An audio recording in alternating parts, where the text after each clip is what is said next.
ప్రజలకు ఇప్పుడు ఇట్టే అన్నీ తెలిసిపోతున్నాయి. సోషల్ మీడియా విస్తృతమైన తర్వాత తప్పేది, ఒప్పేది, తప్పుడు ప్రచారం ఏంటి అనే దానిపై ప్రజలకో స్పష్టత ఉంది. అలా అని ఏది పడితే అది ప్రచారం చేస్తే నమ్మే స్థితి కూడా లేదు. వైసీపీ సంక్షేమానికి ప్రాధాన్యం ఇచ్చింది. రాజకీయాలకు అతీతంగా పథకాలు అందించగలిగింది. ఇందులో ఎంతమాత్రం సందేహం లేదు. కానీ అదే సమయంలో అభివృద్ధి, పెట్టుబడుల ఆకర్షణ, పరిశ్రమల ఏర్పాటు వంటి విషయంలో మాత్రం జగన్ సర్కార్ ప్రతికూలతలు ఎదుర్కొంది. ప్రజా ఆగ్రహాన్ని సైతం చవిచూసింది. రాజధాని అమరావతి, పోలవరం ప్రాజెక్టు, భోగాపురం అంతర్జాతీయ విమానాశ్రయం వంటివి గత 18 నెలల్లో ఎంతో పురోగతి సాధించాయి. శరవేగంగా పనులు జరిగాయి. ఖచ్చితంగా అది కూటమి ప్రభుత్వ క్రెడిట్. కానీ దానిని దక్కించుకునేందుకు జగన్, ఆయన శిబిరం ప్రయత్నిస్తుండడం మాత్రం కొంచెం ఇబ్బందికరమే. భోగాపురం అంతర్జాతీయ విమానాశ్రయాన్ని ప్రతిపాదించింది 2014లో అధికారంలోకి వచ్చిన టీడీపీ ప్రభుత్వం. అప్పట్లో భూసేకరణ కూడా ప్రారంభించింది. అయితే అప్పుడే జగన్ విశాఖలో విమానాశ్రయం ఉండగా మరో విమానాశ్రయం అవసరమా, ఎట్టి పరిస్థితుల్లో అడ్డుకుందాం, భూములు ఇవ్వకండి అంటూ రైతులను రెచ్చగొట్టారు. తమ వంతు ఈ విషయంలో కృషి చేస్తామని చెప్పుకొచ్చారు. కానీ అధికారంలోకి వచ్చిన తర్వాత మడత పేచి పేశారు.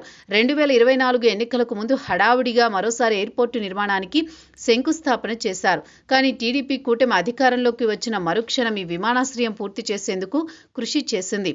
ముఖ్యంగా సీఎం చంద్రబాబు, పౌర విమానయాన శాఖ మంత్రి కింజారపు రామ్మోహన్ నాయుడు చొరవ తీసుకుని 18 నెలల కాలంలోనే దాదాపు 75% పనులు పూర్తి చేయగలిగారు. 2014లో అధికారంలోకి వచ్చిన టీడీపీ విమానాశ్రయ ఏర్పాటుకు సంబంధించి భూ సమీకరణ చేసి నిర్వాసితుల సమస్యలు పరిష్కరిస్తే 2019లో అధికారంలోకి వచ్చిన జగన్ సర్కార్ హయాంలో పనులు ప్రారంభమయ్యాయి. కేవలం 26% పనులు మాత్రమే పూర్తయ్యాయి. కానీ ఇప్పుడు కూటమి అధికారంలోకి వచ్చిన తర్వాత దాదాపు 74% పనులు జరిగాయి. ప్రారంభోత్సవానికి ముంగిట విమానాశ్రయం నిలిచింది.